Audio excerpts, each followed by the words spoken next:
Descript and Tella are both great tools, but they target different types of creators. Descript is a powerful, feature-rich platform built for podcasters, video editors, and marketers who need advanced editing and polish.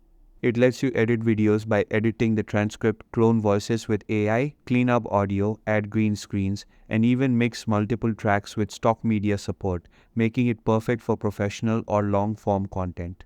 The trade-off, however, is that it can feel heavier, a bit slower with large projects, and more complex for beginners. Tella, on the other hand, focuses on simplicity and speed.